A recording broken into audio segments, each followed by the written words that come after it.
mengenai skenario 2, modul infeksi menular seksual, blok reproduksi. Jadi skenario 2, Nyonya K berusia 32 tahun datang ke praktek dokter umum dengan keluhan keluar cairan dari vagina berwarna kuning kehijauan, berbusa, berbau tidak sedap, kadang-kadang terasa gatal dan panas.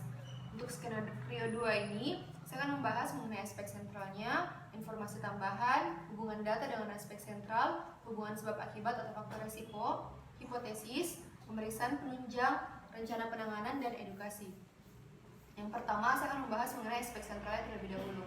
Adapun aspek sentral yang kami ambil dari skenario 2 adalah vagina dan serviks, di mana vagina ini merupakan organ yang berhubungan dengan infeksi menular seksual karena yang digunakan untuk berhubungan seksual. Sedangkan serviks ini adalah organ di atas vagina. Jadi ketika terjadi invasi bakteri pada vagina, maka bisa saja terjadi bakterinya naik secara ascendant, berpindah secara ascendant ke serviksnya sehingga terjadi peradangan pada serviks.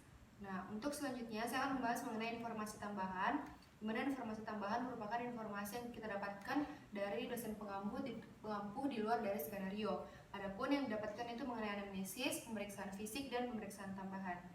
Dari anamnesis didapatkan bahwa pasien mengeluh keluar cairan pada vaginanya itu secara terus-menerus, tidak ada waktu-waktu tertentu, dan keluar cairan dengan volume yang banyak.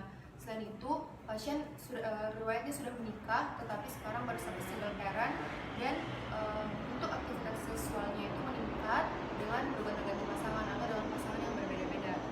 Untuk pemeriksaan fisik itu sendiri, untuk TTV-nya dalam batas normal, TFU atau tekanan fundus uteri tidak teraba, dan nyeri tekan tidak ada. Untuk inspekulo, pemeriksaan inspekulo didapatkan mukosa vagina hiperemis dengan bintik lesi merah. Dengan gambaran seperti ini yang kami dapatkan dari ulasan pengampu, atau dari gambar ini itu sama dengan strawberry like appearance atau mirip dengan strawberry karena ada bintik-bintik hiperemisnya. Dengan didapatkan duh kuning kehijauan dan berbusa. Selanjutnya untuk pemeriksaan tambahan kita mendapatkan KOH positif berbau tajam, dan pada vaginal smearnya didapatkan banyak sel PMN dan mikroorganisme berflagel, di mana flagelnya nanti yang digunakan untuk invasi di organ-organ lain di sekitarnya. Nah, yang selanjutnya hubungan data dan aspek sentral. Jadi dari data yang kami dapatkan, pasien ini merupakan single parent dengan aktivitas seksual yang meningkat dan bergonta-ganti pasangan.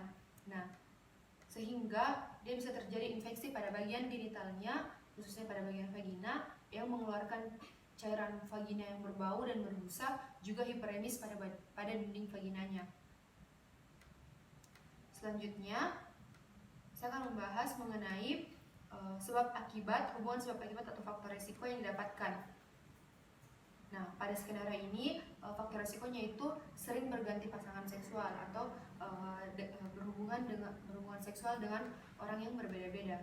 Nah, adapun hipotesis yang kami ambil, jadi karena sesuai dengan data pasien ini berganti-ganti pasangan seksual, nah sehingga terjadi transmisi infeksi dari pasangan-pasangan seksualnya. Nah, menyebabkan peradangan pada urogenital, khususnya pada bagian vagina, dan terjadi reaksi imun karena adanya invasi bakteri. Nah, reaksi imun ini menyebabkan dispareunia atau nyeri saat koitus, disuria nyeri saat berkemih, perdarahan pasca koitus, tapi tidak semua pasien mengalami hal demikian. Nah, selanjutnya ketika terjadi reaksi imun, terjadi invasi sampai epitel, invasi bakteri terjadi sampai epitel dan subepitel yang menyebabkan protozoa itu bermultiplikasi atau memperbanyak diri. Nah, yang nanti akan bergerak secara ascendant, sehingga karena tadi seperti yang dijelaskan bahwa protozoa pada bakteri ini memiliki flagel, sehingga terjadi peradangan pada serviksnya karena organ tepat di atas vagina adalah serviks, sehingga terjadi lagi pembentukan reaksi imun di serviksnya, terjadi pembentukan pengeluaran sel-sel PMN. Yang pengeluaran sel PMN inilah yang menyebabkan terjadinya keluar sekret kuning kehijauan, berbusa dan berbau.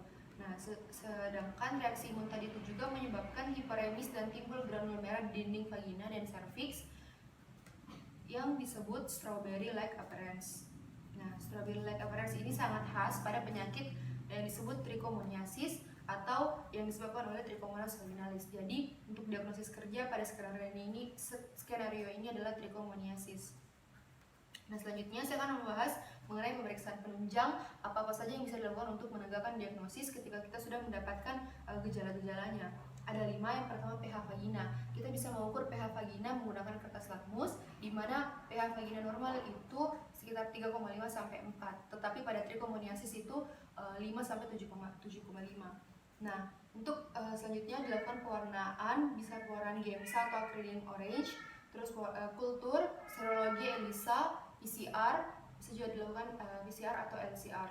Nah, untuk rencana penanganannya, untuk gold standar diberikan metronidazole 2 gram per oral dosis tunggal, atau kalau untuk regimen alternatifnya bisa diberikan metronidazole 2 kali 500 mg per oral diberikan selama 7 hari, atau tinidazole 2 gram per oral dosis tunggal. Tetapi untuk pemberian metronidazole ini sangat mengganggu lambung sehingga diberikan setelah makan, dan untuk orang yang mempunyai gangguan pada lambungnya sebaiknya diberikan PPI, H2ARA atau antasida, diberikan bersamaan dengan metronidazole.